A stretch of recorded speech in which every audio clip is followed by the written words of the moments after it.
I think you started last time. I'll start today. Yeah, you made me start in the crap episode. Well, this is even crappier episode. No, it's not. We're gonna discuss Really? Okay, you actually like it. Okay. Oh, okay. Oh, you crazy. Okay, I didn't like it at all. What's up, guys, and welcome back to another None Other review. Of course, this one being What If Episode 7. If Thor was an only child, I think, or was the only born? Yeah. What if Thor was an only child? Because he is an only born anyway, because Loki's adopted. And he's my brother. He killed 80 people in 2 days. He's adopted. Yeah, true. So this one was advertised as the Party Thor episode. The Party Prince! Talos, what did you think? You made a glowing review of it in the last episode. Yes, if you guys have watched our previous What If episode 6, I actually like that one more than this one. So this one is actually worse, in my personal opinion. Which can be wrong. Well, yeah, obviously opinions are never wrong, right? I mean, no. Opinions are like assholes. Everyone's got one. Some are really shitty.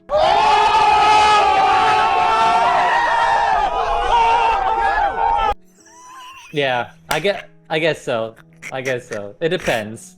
But what I thought about the episode, like the writing here was written by like 7-year-old. The story was simplistic. I came to this plan was the party in Las Vegas, which I'm from Las Vegas, I guess. What really like irked me about the episode, is the fact that the way to stop it is to call on the mom. That is so childish and corny. I was like, what? I was watching the episode like, wow, this is like written by a 5-year-old, honestly. Oh no. He doesn't know what he's talking about. Guys, Talos hates fun. The best thing I will say about the episode is, of course, Loki. When Loki came in as Frost Giant, and the fact their interaction with each other is like, oh, you're my brother from another mother. I like that. It was a nice little touch there, but. Okay. Yeah, I don't know. What about you? I enjoyed it. I thought it was very fun. A lot of these have gone in a darker direction, of course. Like, look at the Doctor Strange one, for example. That it was kind of nice to have something very kind of kooky. And it really reminded me of a 90s or 2000s teen comedy kind of movie. Even like the whole interactions with him and Jane. And she's like, oh, is he calling someone else? Or, oh, I can't believe he just went off like that. No, I thought they still did that romance kind of justice. I thought the performances were quite good for the most part. I thought when they were like, okay, we're gonna call Captain Marvel, I'm gonna be honest, I was kind of like, ugh, okay, right. But then they do that and it became Dragon Ball Z for like 5 minutes. I was like, that's cool. And Thor wins, which is great because Captain Marvel. It was great to see her get fucking hit in the head with the hammer a bunch. But I thought overall, for the most part, I thought the mother like you complained about the mother thing, and it's like, no, that's like it's like a trope of like these kind of movies where it's like, oh, we're gonna throw the biggest party while the parents are away on vacation. The party is actually on Earth, like not just in Vegas, but also like across the like Paris. They were in Berlin. There was a great joke, and it's like such a small joke. They're like, my mother is coming! And she's not happy! She's really mad! Like, he fixes Stonehenge, they fixed Statue of Liberty, they're like doing all this stuff. And then you see Thor fix the Leaning Tower of Pisa because he thought that... Okay, that was like, pretty funny. Yeah, he's got like graffiti on it as well, but like he like stops it from leaning, and I thought that was great. I was like, that's a nice little like visual gag. I thought for the most part a lot of the jokes landed. Like you said, the Loki brother from another mother. I know when I talked to editor Peter about this, he said he didn't enjoy that stuff because he was like, oh well, like what's the difference? And it's like, the difference is they get along because they're not related. Like literally they get along because they didn't actually. They're not fighting for the throne. They're not fighting for the same throne. Yeah. And I was kind of like, that's really wholesome, because we have seen them like get along in the movies and stuff as well. Like the two of them do actually have good chemistry in the movies, and it was interesting seeing Loki as a frost giant. He was humongous too. The one thing I didn't really quite get, maybe you can explain to me more, but like obviously when he's still a frost giant in the regular MCU, but for some reason he's like super giant here. Well, he's a shapeshifter as well. Remember? So they shape-shifted him to look human and as Guardian. Otherwise he'd be blue and stuff like that. And that's also why, like, in Loki the television series, there can be so many variations of him because, you know, alligator Loki. You're telling me that thing's a Loki too? Oh yeah.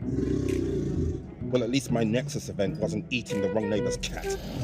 You know, he could have just shapeshifted into an alligator. Same with Sylvie and Loki essentially were born the same person, but one decided to shapeshift into a woman form, whereas one shapeshifted into a male form. That's why, and he's kind of just in the form that he's most comfortable. Whereas this Loki, I guess he wouldn't have met Frigga, so he never would have learned magic, so there would be no shapeshifting. Even like the whole thing of like Frigga's journey back to Earth, and I'd have to clean up everything. Like I was like, oh, that's like a really good kind of rush thing. And like I genuinely kind of thought, oh, with the Heimdall, I was like, oh, Heimdall's gonna stop it. But no, they have to go to Frigga. I was kind of like, oh, it's kind of like a funny little...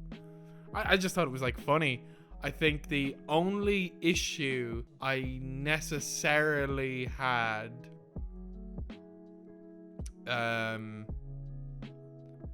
should have went more R-rated in the sex scenes. That's a joke. But building up on that R-rated thing, on the Weekly Planet, the podcast hosted by Mr. Sunday Movies and Nick Mason, they had a write-in from one of the animators of What If, and apparently when they did their review of the one where all the Avengers died, they had a complaint of they'd wished Hulk's death had been more gory because It's like green pus. he's green goop. And an animator of What If actually wrote in and said in the original storyboards and on the script and everything, it did say that he's like guts and everything spread everywhere. Apparently, at some point, it was an executive decision to kind of actually bring it down because of maybe the rating and the budget, and also to get like maybe more kids watching it. I just thought that was a really interesting tidbit that because this one that, you know, you see bras and panties and stuff, but in previous episodes we haven't seen blood or anything, where there should be blood. Even if there was blood in those movies, we haven't seen it. So I just thought that was just an interesting tidbit that an animator actually said, yeah, no, they did actually try and tone a lot of this stuff down, that originally those were the plans. My complaint is...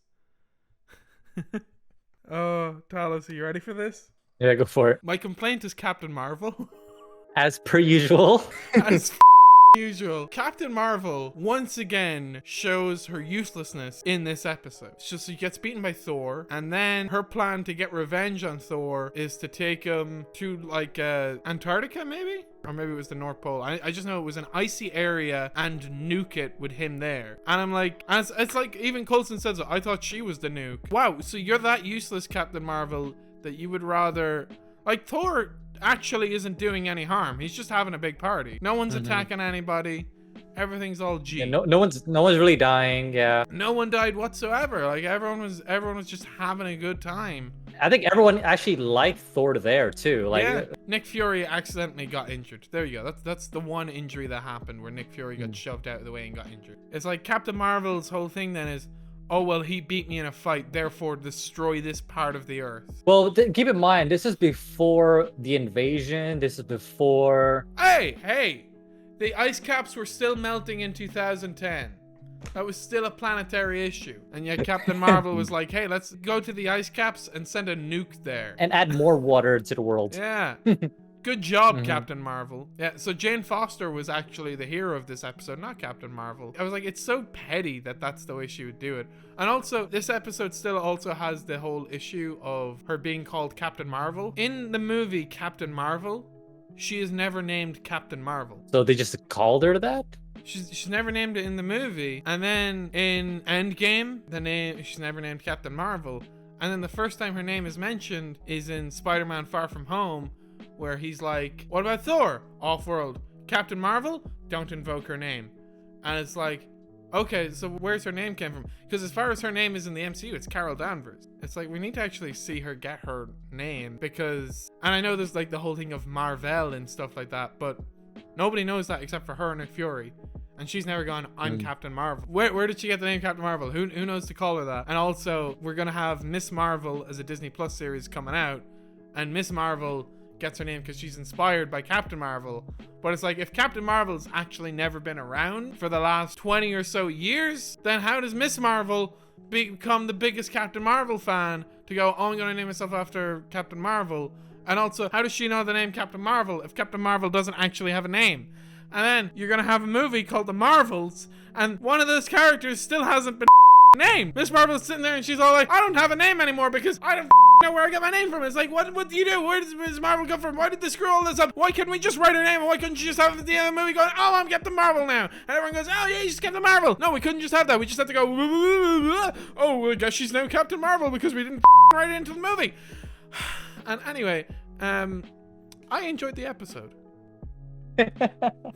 I really feel that this is like one of those episodes that just are definitely not going to be canon, like, or at least not an important canon. You're saying that though, but we seen, okay, so spoilers, I get, like, actual spoilers this time, but we seen in the trailer, the mid-season trailer, that the evil Doctor Strange recruits this Thor. That's true. I guess during the big team up, I guess, episode. Also, we have the big ending to this episode with Ultron with all the Infinity Stones coming to Earth. That also made no sense. Yeah, that also made no sense. Like, how did he get it? Made by Tony Stark, but in, I think, like 2014 timeframe, 2015 timeframe, something like that. Yeah, 2015, I think. And according to this episode, this is like at least 2009 timeframe. 2010. So yeah. that doesn't make any sense on that cliffhanger. And also, like, the reason why Ultron was made was because of Tony Stark's PTSD of what if there's another alien invasion because of the events of Avengers 1.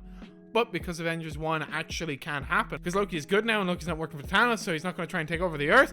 And then it's like, well, there's no alien invasion, so that means that everything is fine for Iron Man, and everything is fine for Bruce Banner, and everything is fine for Captain America. Captain America doesn't even need to do anything and go into war. Thor's never even going to meet the two of those. So then how do they get the Mind Stone? Because they need the Mind Stone to actually make Ultron, and then Ultron and Jarvis, and they have the whole thing. And then you actually see inside the suit that it's Vision, and for Vision to be made, you actually need Jarvis and Ultron. You need the Mind Stone, and it's like, what are you going to do there? Like, how does he get all the Infinity Stones? Why is he getting all the Infinity Stones? That's not part of Ultron's plan.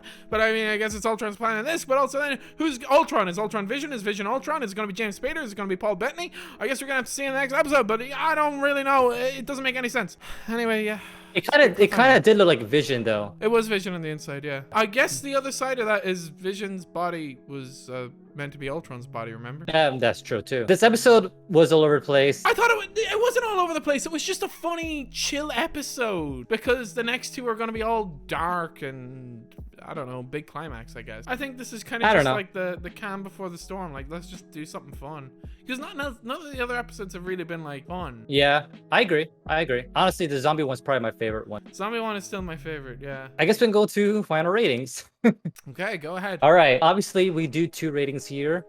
For one, for the concept of it, and of course, the overall rating of the episode. I'm going to start with concept of it first. I enjoyed the concept for the most part. Like, it made sense if Thor was an only child and he didn't have a brother to, like, I guess, kind of balance him a little bit. And of course, Loki being in there as a frost giant. So concept, probably give it a 7 out of 10. Now, when it actually came to the review of it, obviously, Chris likes it more than I do, but it was a fun episode. I'll give it that.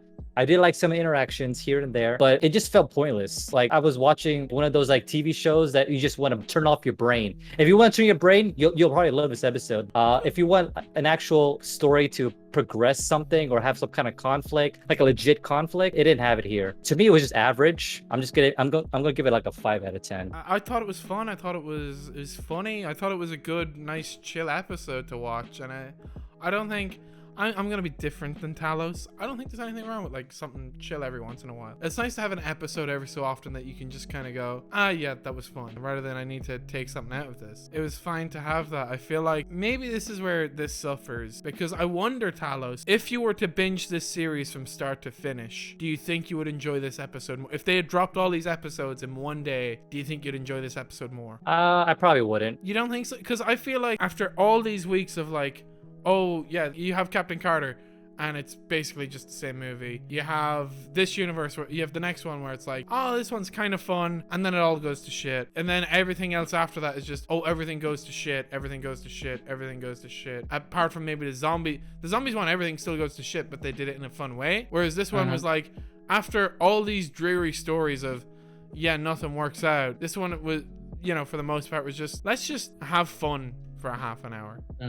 Like, let's actually try and just have a bit of fun. And I agree. Like, it was a fun episode, but it was just an average episode. Like, it's not something that I would enjoy or hate either. It's just okay. Yeah, well, I don't know. I thought, especially after last week, I was like, last week's one had me ready to turn this series off. It was nice after such a dire episode to just have fun for a half an hour. To me, it was nice just to have fun. So I'm going to give it a 7 out of 10. Concept. Let's talk about the concept. Yeah, I'll agree with you that they explored it well. Here's kind of what Thor would be like if he didn't have Loki to kind of keep him on his toes. That was a really good explanation. I have seen some complaining that, oh, well, he shouldn't be as strong in this.